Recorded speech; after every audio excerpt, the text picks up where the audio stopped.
ఆంద్రే అనే మాటకు అర్థం ఏంటంటే పౌరుషం గలవాడని అర్థం. చూడండి, పౌరుషం గలవాడని అర్థం. హల్లెలూయా, హల్లెలూయా. ఈ ఆంద్రేయ బెత్సాయిదా గ్రామ కాపురస్తుడని బైబిల్ చెప్తా ఉంది. ఏ గ్రామ కాపురస్తుడు అండి? బెత్సాయిదా గ్రామ కాపురస్తుడు అవుతాడు. అలాగే మత్తయి సువార్తలో ఎట్లాగుంటుందంటే తన వృత్తిని విడిచిపెట్టి వెంబడించినట్లు కనపడుతుంది. వృత్తి, వలలు విడిచి యేసు ప్రభుని వలలు వేస్తూ ఉండగా ఆ గలిలయ సముద్ర తీరం నడిచి వెళ్తున్నప్పుడు ఈ సీమోను పేతురు అనబడినటువంటి అతని సహోదరుడైన ఆంద్రేయను చూసి మీరు నన్ను వెంబడించమని ప్రభు వారితో చెప్పినప్పుడు వాళ్ళు వలలు విడిచిపెట్టి దేవుణ్ణి వెంబడించినట్టు మనకి అక్కడ సాక్ష్యం మనకు దొరుకుతుంది. అంటే దానికి వలలు విడిచిపెట్టడం అంటే దానికి సాదృశ్యం పాత జీవితాన్ని విడిచిపెట్టుట. హల్లెలూయా.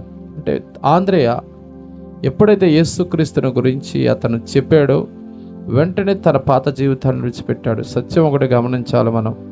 అదే మాదిరిగా పేతురు అనబడిన సీమోను సహోదరుడైన ఆంద్రేయ వలలు విడిచిపెట్టి ఏ విధంగా వెంబడించారో 4వ అధ్యాయము మత్తయి సువార్త 18-19 వచనాల్లో కూడా యేసు ప్రభు ఆ సీమోను పేతురును ఆంద్రేయను, సీమోను పేతురు అయినటువంటి అతని సహోదరుని ఆంద్రేయను చూసి మీరు నన్ను వెంబడించమని చెప్పినప్పుడు వాళ్ళిద్దరూ కూడా వలలు విడిచిపెట్టి వెంబడించేశారు దేవుణ్ణి.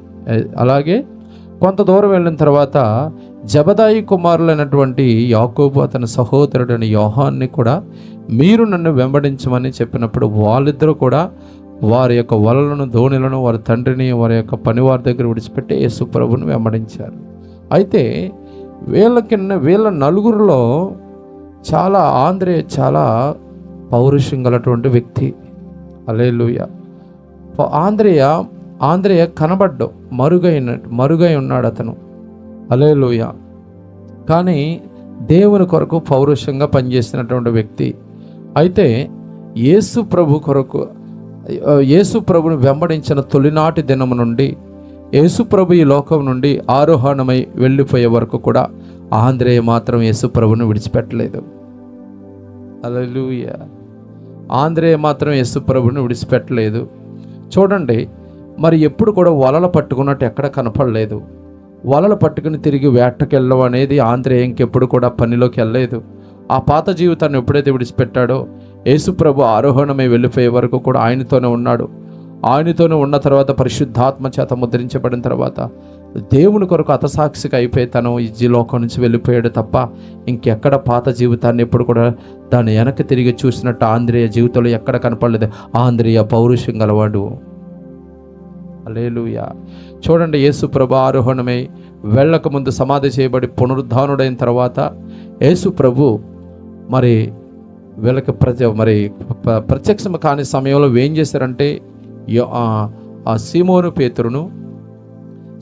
పేతురును అక్కడ నతానీయేలును వీళ్ళందరూ కూడా యాకోబు సహోదరుడైనటువంటి యాకోబును, అతని సహోదరుడిని యోహానును, అక్కడున్న కొంతమంది శిష్యులు కూడా మరి యేసుప్రభు పునరుద్ధానుడి తిరిగి లేచిన సమయంలో వాళ్ళు ఏం చేశారంటే వాళ్ళు ఏ వలలైతే విడిచిపెట్టారో, ఏ దోణిలైతే విడిచిపెట్టారో, ఏ లోకాన్ని అయితే విడిచిపెట్టారో మరలా వీళ్ళు ఏం చేశారంటే ఆ విడిచిపెట్టి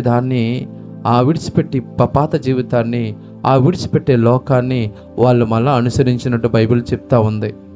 అంటే ఆంద్రేయ అలాగ వెంబడించలేదు. హల్లెలూయా.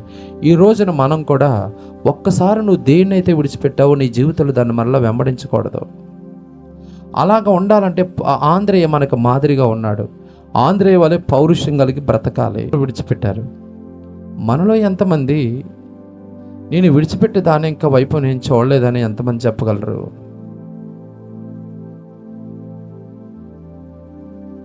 అలా మనకి మాదిరిగా ఆంద్రేయ ఉన్నాడు. ఆంద్రేయ పౌరుషంగా నిలబడ్డాడు. యోహాను సువార్త 21వ అధ్యాయంలో 1వ వచనంలో సీమోను పేతురు అనబడినటువంటి ఆయనతో పాటు యాకోబు సహోదరుడి యోహానును, అక్కడున్న కొంతమంది శిష్యులు వేటకెళ్ళిపోయినట్టు కనబడుతుంది. మళ్ళీ తిరిగి సీమోను పేతురును దిదుమ అనబడిన తోమాయు, గలాలయలో కానాను ఊరివాడగు నతానీయేలును, జబదాయి కుమారులను ఆయన శిష్యులు మరి ఇద్దరు కూడి ఉండిరి. సీమోను పేతురు, నేను చేపల పట్టబోదునని వారితో అనగా వారు, మేమును నీతో కూడా వచ్చేదమన్నారు. అక్కడ ఏమండి, వలలు విడిచిపెట్టినప్పుడు వీరితో పాటు ఆంద్రేయ ఉన్నాడు. అవునంటారా కాదంటారా? ఇప్పుడు ఇక్కడ ఎలాగా చూడండి, సీమోను పేతురు అనబడిన ఆంద్రేయు వలలు విడిచిపెట్టి యేసు ప్రభుని వెంబడించారు. అయితే ఇక్కడ అట్లా కాదు, ఇక్కడ ఆంద్రేయ కనపట్టలేదు. ఎవరు కనపట్టలేదండి? ఆంద్రేయ కనపడలేదు. ఆంద్రేయలో ఉన్న ప్రత్యేకమైన జీవితం ఈరోజు మన అందరిలో, స్త్రీ పురుషులందరిలో ఉన్న అందరూ కలిపి ఆంద్రేయలో ఉన్న ఒక ప్రత్యేక జీవితాన్ని మనకు కలిగి ఉండాలి. ఆంద్రేయ వలె పౌరుషంగా బ్రతకాలి. వెంబడించిన తొలినాటి నుండి కూడా యేసుప్రభు ఆరోహణమై వెళ్ళిపోయినప్పటికీ కూడా ఆయన హతసాక్షి అయిపోయే వరకు కూడా పౌరుషంగానే బతికాడని చెప్తా ఉంది లేఖనాల్లో. ఈరోజు ఇలాంటి సాక్ష్య జీవితం మనకి కూడా కావాలి.